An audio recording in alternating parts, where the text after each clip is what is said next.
Good evening.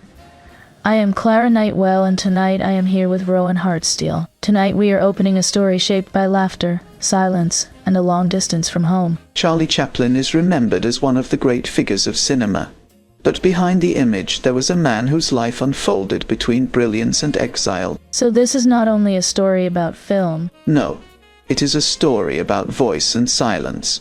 About what happens when an artist speaks in a world that prefers him quiet. And about what remains when applause fades. Tonight, we follow Chaplin not through his fame, but through the moments when laughter could no longer protect him. Rowan, let us begin before the spotlight, when silence was already shaping him. Charlie Chaplin was born in London, in a world marked by poverty, instability, and constant uncertainty. His childhood unfolded in the poorest districts of the city, where survival itself demanded attention every day. So the world he entered was already fragile. Yes, his parents were performers in the music hall tradition, but their lives were unstable. His father struggled with alcoholism and died early, leaving little more than absence behind. And his mother? His mother, Hannah Chaplin, suffered repeated mental breakdowns. At times she could not care for herself, let alone her children. So childhood did not offer safety. No, Chaplin and his brother were frequently sent to workhouses. These were not schools or shelters, but institutions designed to discipline poverty rather than relieve it. Places meant to correct people for being poor. Exactly. Food was minimal. Conditions were harsh. Separation was common. For a child, these experiences left a lasting imprint of humiliation and fear. That kind of memory does not disappear. It does not. Throughout his life, Chaplin carried a deep sensitivity toward hunger, shame, and invisibility. These themes would later reappear in his work, not as theory, but as memory. So the comedy begins long before the camera. Yes. Before laughter became art, it was defense. Performance offered escape from institutions, from silence, and from the fear of being forgotten. Was he already performing as a child? He was. Chaplin joined stage companies at a very young age. Touring brought instability, but also structure. For the first time, effort produced applause instead of punishment. That must have felt transformative. It did. On stage, Chaplin learned timing, observation, and the emotional rhythm of an audience. He also learned something crucial. Laughter could create connection without explanation. A language without words. Exactly. This would later become his greatest strength. He learned how movement, silence, and expression could communicate across class, age, and nationality. And yet, beneath that skill, the insecurity remained. Very much so. Even as a young performer, Chaplin feared returning to poverty. Success was never comfort. It was protection. So ambition was not vanity. No. It was survival refined into craft.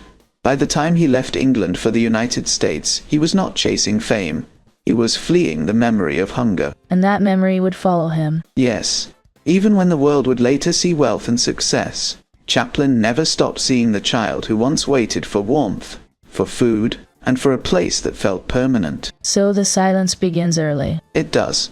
And it explains why, even surrounded by laughter, Chaplin often felt alone. When Chaplin arrived in the United States, he entered a world very different from London. The film industry was young, chaotic, and still searching for its language. So there were no rules yet. Exactly. Comedy was fast, physical, and often disposable. Films were produced quickly with little concern for permanence. That must have felt familiar to someone trained in music hall. It did. Chaplin understood timing instinctively, but he was dissatisfied with improvisation without meaning. Even early on, he wanted control over gesture, rhythm, and emotion. Control as a way to protect the message. Yes. During this period, almost by accident, the character that would define him appeared. The small hat, the oversized shoes, the cane, and the walk were assembled without plan. Yet something immediately resonated. The tramp. A figure both comic and vulnerable. Poor but dignified, ridiculous yet deeply human. He was not laughing at poverty. He was inside it. Exactly. Audiences recognized something honest. The character struggled, failed, and endured without bitterness. And the world responded. Rapidly. Chaplin's popularity grew beyond expectation.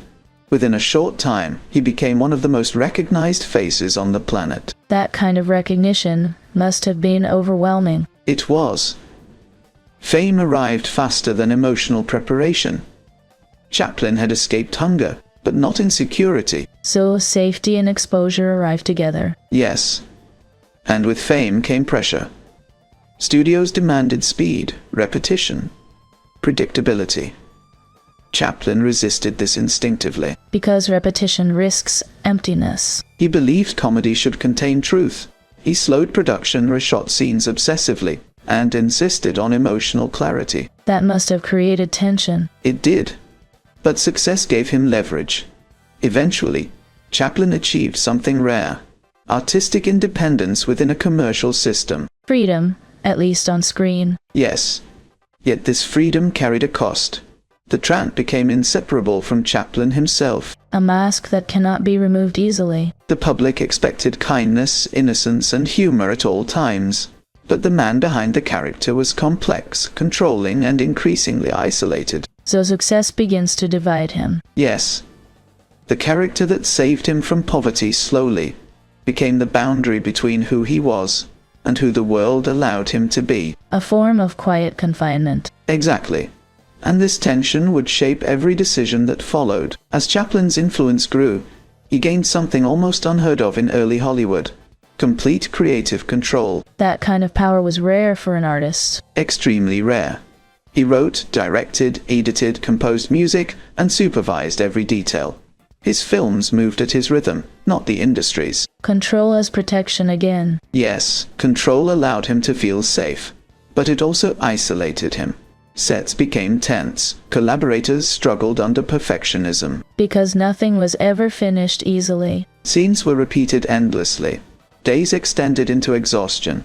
Chaplin believed emotion could only emerge when timing was exact. That pursuit comes with a cost. It did. Outside the studio, his personal life became increasingly unstable. Relationships were intense, uneven, and often painful. Fame rarely creates balance. Chaplin struggled with trust. He feared abandonment and betrayal. This led to patterns of control that damaged intimacy. And yet, his films became more compassionate. Yes. As his personal world narrowed, his empathy widened. His stories turned increasingly toward the vulnerable, the unemployed, and the forgotten. As if he was speaking for others more than himself. Exactly. Films like City Lights and Modern Times carried social commentary beneath humor. Poverty was no longer a backdrop. It was a subject. That shift must have changed how he was perceived. It did. Audiences still laughed, but institutions began to watch. Chaplin was no longer only an entertainer. He was expressing ideas. And ideas make people nervous. Especially when they come from someone with enormous influence. Chaplin had become one of the most recognizable figures in the world. So his voice was growing louder, even without words. Yes. And that silent voice was about to collide with a much louder political world. For most of his career, Chaplin communicated without words. Silence had been his language, and the world had embraced it. So when he finally spoke, it mattered. Yes. In The Great Dictator, Chaplin chose to use his voice publicly for the first time. Not for comedy, but for warning. A direct moral statement. The film openly criticized authoritarianism and hatred, at a time when many preferred neutrality. Chaplin risked his reputation by speaking clearly. Because silence had begun to feel dishonest. Exactly. The final speech of the film broke with everything he had done before. It was emotional, idealistic, and deeply human. And the world was not prepared for it. Some praised his courage. Others accused him of being naive, political, or dangerous. The image of Chaplin began to fracture. From clown to commentator. Yes. After the war, that fracture deepened. Chaplin's next films questioned morality, violence, and hypocrisy rather than offering comfort. That is not what people expected from him. No. When Monsieur Verdoux was released, it challenged the idea that individual murder was worse than institutional killing. The satire unsettled audiences. It asked uncomfortable questions. At the same time, political suspicion grew. Chaplin's beliefs were scrutinized. His speeches, associations, and private life were examined. So art was no longer the only thing being watched. Exactly. In a climate of fear, nuance disappeared. Chaplin had crossed an invisible line by thinking aloud. And the laughter could no longer protect him. As political pressure intensified, Chaplin found himself increasingly isolated in the country that had made him famous. The place that once welcomed him began to close. Accusations circulated without formal charges. His loyalty was questioned. His beliefs were framed as threats rather than opinions. A judgment without a trial. When Chaplin traveled to Europe, his permission to re-enter the United States was revoked.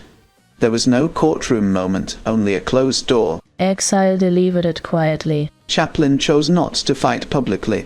He settled in Switzerland, carrying with him a sense of betrayal and fatigue. A long distance from everything he built. During this period, he created Limelight, the story of an aging performer watching the world move on. Almost a mirror. The film reflected fear of irrelevance, gratitude toward art, and acceptance of disappearance.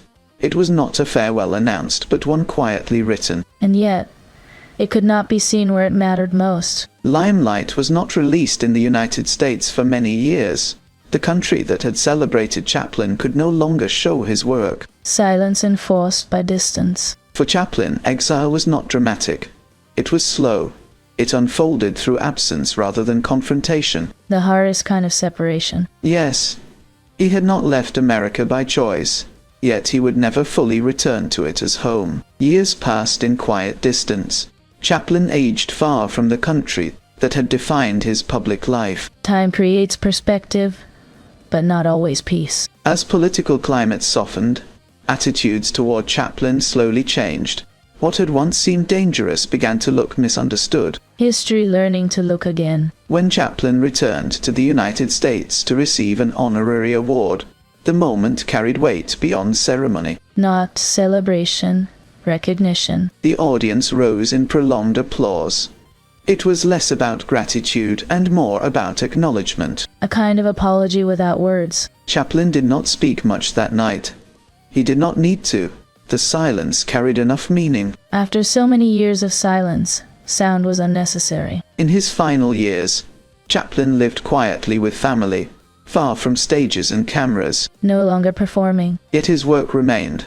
Silent films that continued to speak across generations, borders, and languages. Because silence, when honest, never truly fades. Chaplin's life did not end in triumph.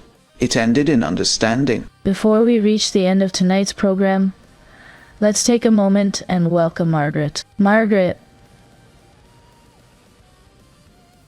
For those who feel close to Chaplin's story, where would you invite them to continue? Thank you, Clara. Chaplin is one of those lives where reading allows silence to settle between the lines. A thoughtful place to begin is Chaplin, His Life and Art by David Robinson. It follows both the films and the man without rushing to judgment. So it helps stay close to the human story. Yes. It shows how laughter and loneliness often lived side by side for him. That feels very fitting tonight. Some lives are best understood not by applause, but by how quietly they end. Thank you, Margaret. That was a beautiful place to pause with you. Thank you, Clara. It was a pleasure. As we step back from Chaplin's life, what stays with me is how much of it was carried in silence. Yes, he taught the world to laugh without words, and later learned what it meant to lose a place to speak from. So much connection, and yet so much distance. Chaplin reminds us that art can protect us, but it cannot fully shield us from fear or politics. And sometimes doing the right thing carries a quiet cost. Yet his silence continues to speak, long after the noise has faded. Rowan, thank you for guiding us through this life with such care tonight. Thank you, Clara. Some stories do not ask to be remembered loudly, only honestly. If this conversation stayed with you, you are welcome to like, comment, and subscribe. There are other lives waiting here, told slowly, in the same quiet tone. Until next time, stay with us.